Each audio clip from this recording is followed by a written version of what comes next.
This is an impromptu video for David Campos, or Campos, depending on how he prefers to pronounce his name. But I thought I should just share it. Why not? I'm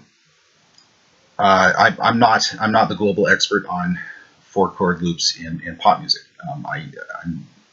I'm not going to try to give anyone that impression. I hope I remembered to link in the description the Patricia Taxxon video, where Taxxon further cites earlier authors on these four-chord loops. I'm just going to provide a tiny bit of extra insight that shows what I try to do in terms of trying to help people get more value out of something that they're already doing or something they're already trying to do. I've used W, X, Y, and Z to indicate no specific chord. Okay. It's the function of the chord in context that I want to try to show, not implicit functions of specific chords. I don't want to explain this. Okay, in my classical training, the way that I was taught to conceptualize four-chord progressions or things that approach them or are similar to them is this: that there's a progression that wants to repeat in variation. And that means that the tension simply increases, okay, to the end, and then you start over. You start something similar. Is similarity between the chords a tension element? Well, it can be. That's not the only tension element, but it's one that matters a lot. So it's what I'm going to try to focus on here. In classical music, though, you stop this way. You get tension goes to the third chord and then comes down abruptly, and then you're done. And it seems in classical music like that happens a lot. For what sounds to me like isn't a reason. It can be a reason for you. That's fine. But classical music, for that reason and for other reasons that I might make a whole video about, often sounds to me like it's trying to stop. It's constantly trying to stop. Pop music does not sound, as a rule, like it's constantly trying to stop. It sounds like it's actually trying to keep going. And one important reason is this third chord here. In a four-chord progression is set up so that it sounds like 1, 2, 3, 4, 1, 2, 3, 4. But in the fourth chord in pop music usually sounds like it's trying to gently lead back to the first chord, not abruptly, not in a weird way, but as if it's trying to mediate, not an abrupt shift, but a mediating kind of effect between this chord and that chord. What are these other chords? Well, as a rule, and you should check for yourself, don't trust me, it seems like this third chord usually is the chord that is most dissimilar to the other three chords. If you just take any collection of four chords and try to write a pop song with them, your best chance of doing that is to figure out which chord for you sounds least like the other three chords and make that as your third chord. So between the other three chords, this chord is what would be the most similar to the other three in the collection, or the other two in this collection of three. So out of four chords, this is the one that sticks out the most. This one is probably the one that sticks out the least. The first chord, yeah. Okay. So that's the way I'm thinking of it at this point. This is not the classical model, and it's important because I should know which model you're trying to follow, at least, or try to figure out. This is the one that best characterizes the collection in terms of being most similar to these other two. This one is the one that least characterizes the total collection in terms of being the least similar to the other three. In what order to put the Z or the X is the most subjective part of this matter.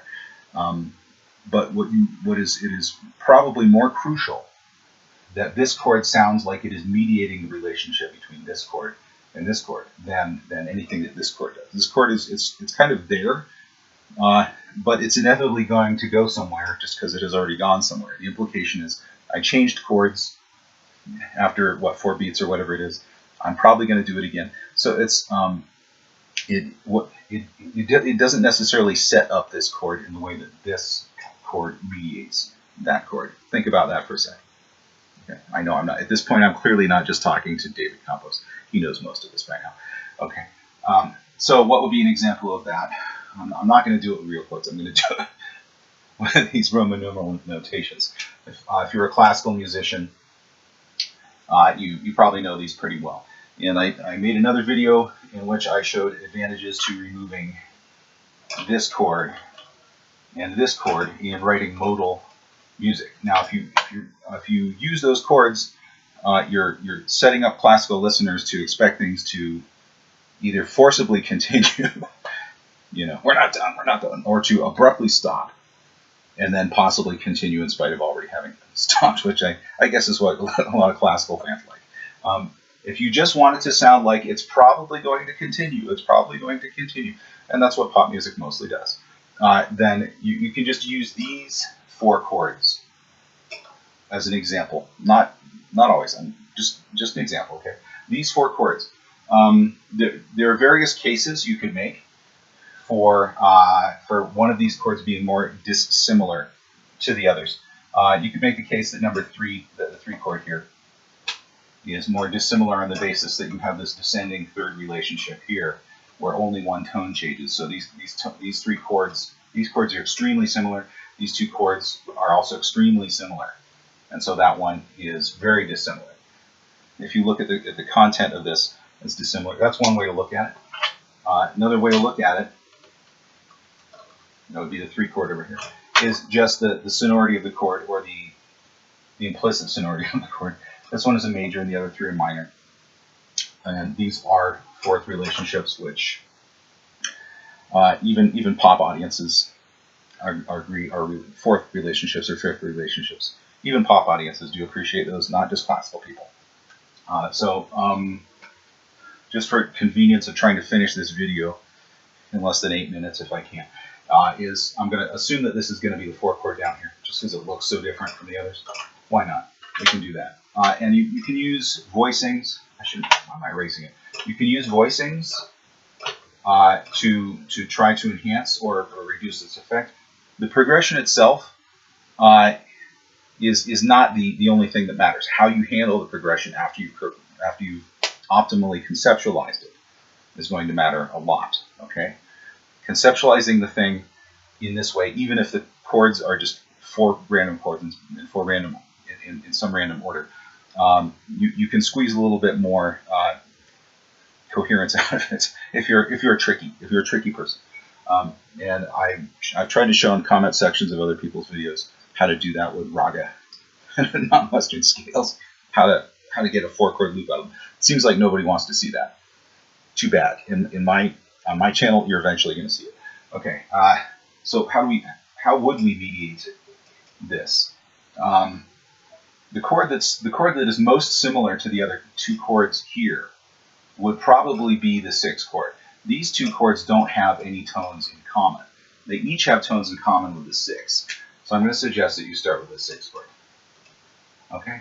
From there, which one leads back to the 4? Which one leads back to the 4?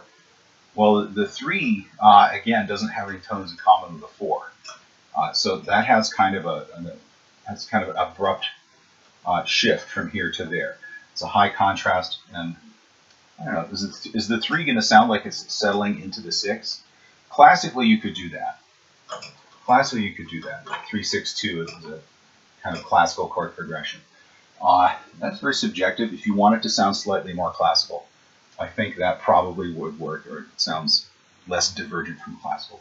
More divergent from classical would be this way, going with the 2 to the 6 to the 3. Okay, which is it's really not a plagal cascade, but it has a hint of that. Oh wait, that's not the way it's supposed to work. Kind of flavor that was kind of popular in mid-late 20th century. I don't know. So you can play with the 2 and the 3 there, but if you take these same 4 chords and you move them around and compare what I've just shown you to some other way, I hope I haven't psychologically anchored you. But I hope that whether you agree or not, that you'll see my point. And that is not 8 minutes. That is almost 10 minutes. Wow.